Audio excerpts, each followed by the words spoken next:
안녕하세요. 포유안율연구소입니다. 이번 시간에는 금융감독원장 신년사 발언을 좀 한번 분석해 볼 필요가 있을 것 같아요. 요약하면 뭐 리스크 관리를 강화하자는 라는 내용인데, 근데 뭐 할 수 있는 부분이 있고, 할 수 없는, 또 하기 어려운 부분이 있어가지고, 우선 한번 점검을 해봐야 되겠다.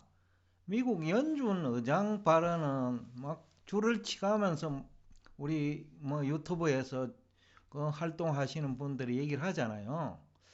근데 금융감독 원장 얘기 중에 좀 의미 있는 게 몇 개 용어가 있어요. 우선은 이제 표현 그대로를 빌리면 현재 금융시장에 그 크고 작은 리스크가 있다는 거죠. 그러면 큰 거는 뭐고 작은 리스크는 뭐냐? 작은 리스크는 하도 많으니까 뭐 생략하고 큰 리스크를 이제 몇 개 한번 열거해 보면 여러분도 다 알고, 또 파워유 환율 연구소도 뭐 그동안에 큰 리스크는 여러 차례 얘기를 했죠. 가장 큰 것이 이제 중국 경제 불확실성이고, 그 다음에 그는 외부 문제고, 외부 문제만 없으면 내부 문제 조금 리스크가 있다 하더라도 그 영향 크지 않을 건데, 외부 이제 그 리스크가 좀 크다라는 거죠. 그러니까 이게 크고 작은 리스크에서 큰 리스크인데, 그 다음에 이제 내부에서 이제 큰 리스크를 하면 부동산 시장이 이제 불안한 거죠. 그 다음에 뭐 코로나 사태 장기화, 뭐 이것이 또 부동산 시장 불안의 또 다른 원인이 됐죠. 왜냐하면 자영업과 중소기업이 굉장히 어려져 버렸단 말이죠. 그러니까 이제 쉽게 하면 문제가 생겼을 때 받쳐줄 수 있는 그게 없는 거지요. 응? 기반이 이제 약화됐다고 이래 봐야 되는데, 거기다가 이제 가계부채 이 문제는 뭐 어제 오늘 얘기는 아닌데, 그래서 뭐 과거에는 제가 가계부채 문제는 그렇게 뭐 다루지도 않았어요. 근데 이제 외부 환경 안 좋고 내부적으로 이제 위험이 발생했을 때 기반이 없다라는 거죠. 그래서 가계부채 문제가 이제 그 금융감독원장 말씀대로 만약에 이게 현실화되면 작은 거든 큰 거든 그 영향은 크고 크단 말이죠. 그 영향이. 그 다음에 광범위하다는 거죠. 그러니까 한쪽에 문제가 생기면 전체, 그러니까 실물과 금융시장 전체에 확산된다는 얘기고, 그 다음에 그 상처가 오래 지속된다는 거죠. 그래서 지금 뭐 상당히 이제 위기의식을 느낀 거 아니냐. 금융감독원장도. 그 다음에 금융위원회 이제 의견도 비슷해요. 결국은 이제 대출 규제를 좀 더 강화해야 되겠다는 겁니다.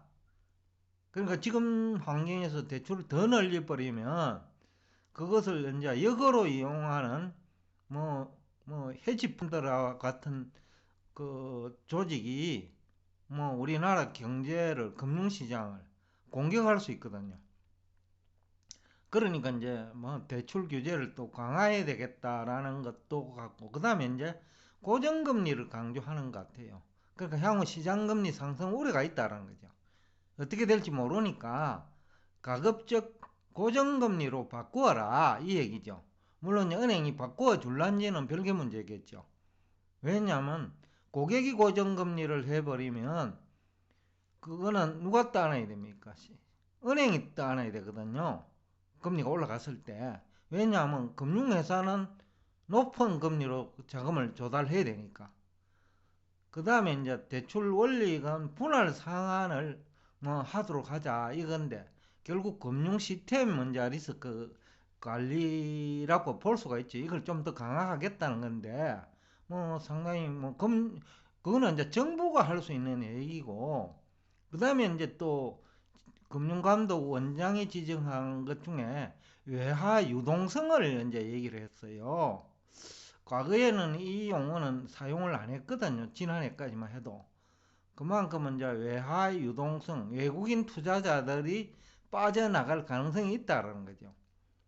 그러니까 이제 그 우리가 뭐 외환 보유고가 많아도 그거를 이제 현금화 시키는 건 쉽지 않거든. 그래서 이제 가용 외환 보유고라는 용어를 쓰는데, 가용 외환 보유고는 즉각적으로 현금화 시킬 수 있어야 되거든요. 그래서 이제 홍콩에 들어간 것도 지난 시간에 제가 지적을 했는데, 일단 돈이 물려버렸단 말이죠. 그러니까 원래는 우리 외환보유고에서 가지고 나간 돈이에요. 근데 지금은 외화자산으로 되어 있는데, 지금 어려운 환경이 조성되면 가지고 들어올 수가 있어야 되는데 들어올 수 없거든요. 근데 외국인들은 나간다라는 거죠. 뭐 채권 시장에서도 팔고 나가면 시장금리 오르고, 또 주식 시장에서 팔아가 나가도 이제 주가 하락 요인이 되고, 그러니까 이제 크고 작은 문제의 외화 유동성이 이제 연결돼가 있거든요. 또 하나는 단기 자금 시장과 비은행 그러니까 비은행이라 하면 은행이 아닌 제2금융권이죠. 이쪽이 이제 리스크가 있다는 거죠. 이거는 왜 그러냐면 금리가 높거든요. 근데 금리가 높기 때문에 어떻게 보면 그 쉽게 하면 연체가 쉬울 수 있는 거죠.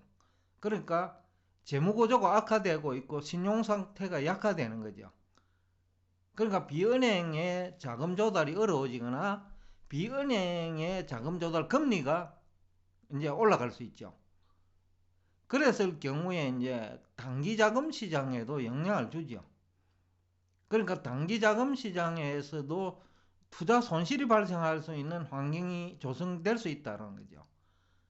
뭐 단기 자금 MMF가 대표적인데, 여기서 이제 그 BBB 등급 채권을 편입했는데 그 기업이 WB로 추락해 볼 수가 있거든요. 그러면 이제 거기 투자한 사람 투자 손실이 발생하는 거죠. 왜냐하면 금리가 BBB 등급에서는 그래도 10%였는데 WB로 추락해 버리면 15%가 되는데, 그 숫자가 많아져 버리면 그거는 손실이 클 수 있거든요. 그러면서 이제 비은행권의 자금 조달 금리는 더욱더 올라가지요. 그래서 이게 연계되어 있다라는 거죠. 그래서 이제 금융감독원장이 그 현실화될 경우에는 그 범위가 크고 광범위하다라는 표현을 쓴 것 같아요. 그리고 그 효과는 지속될 거라고, 오랫동안. 그 경우에 이제 결국 부동산 시장의 문제로 발전하거든요.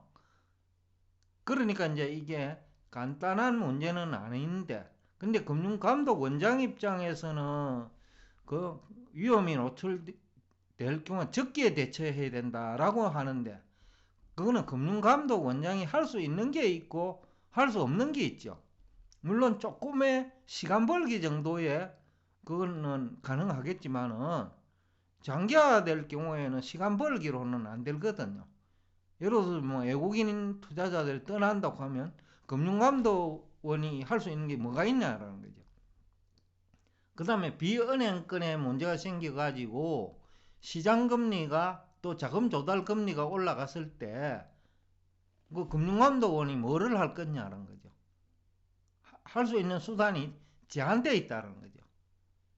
금융위원회도 마찬가지죠. 할 수 있는 거는 정부 차원에서 대출 규제 강화인데, 이걸 또 풀어준다고 해가 해결이 되나요? 안 되지요. 왜냐하면 외국인 투자자들이 빠져나가고 외화 예금이 증가하면 뭐 돈 풀어봐야 아무 의미가 없잖아요. 그러니까 이제 그럴 경우에 또 환율도 올라가니까, 그래서 또 금융위원회가 할 수 있는 일도 그렇게 만만치 않아요. 지금 외부 환경이 나쁘기 때문에 내부 환경까지 안 좋은 상태에서 외부 환경이 나빠지고 있는 거죠. 그것도 그 나라 입장에서는, 중국 입장에서는 저거는 내부적인 문제인데, 또 우리 입장에서는 외부인데, 또 중국 경제와 우리 경제가 밀접하니까 금융시장은 물론 실물 경제가 함께 영향을 받거든요. 그래서 이게 관리 가능하냐라는 거죠. 그래서 이제 이 부분이 제가 평소에는 뭐 금융감독원장 신년사에 별로 관심도 안 두는데, 그런데 이제 원래 언급한 내용을 보니까 조금 표현들이 좀 무겁게 들어가 있다.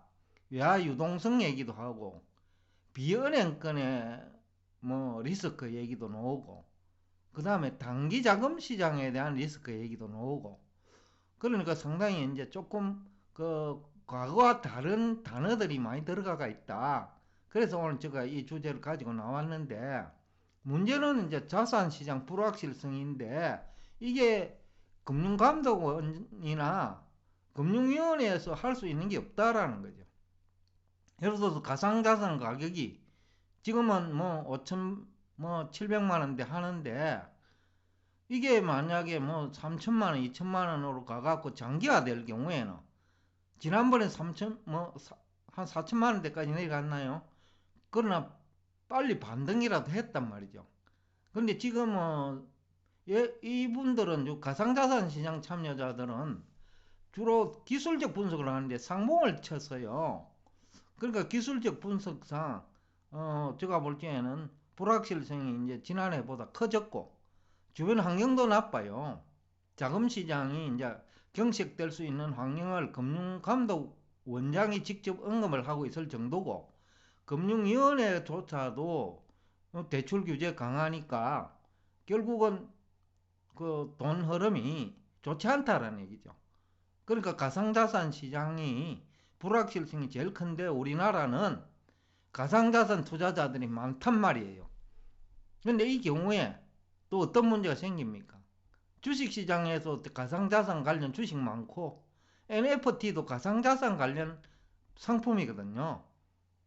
그러니까 이제 이게 문제가 되면 주식시장에도 이제 문제 생기고, 그러면 부동산 시장의 시장금리 이제 상승할 수밖에 없고, 지금 금융감독원장 말씀은 전부 이제 금리 상승이 시장금리죠. 기준금리와 별도로 시장금리는 상승할 수 있다라는 것을 얘기하고 있거든요.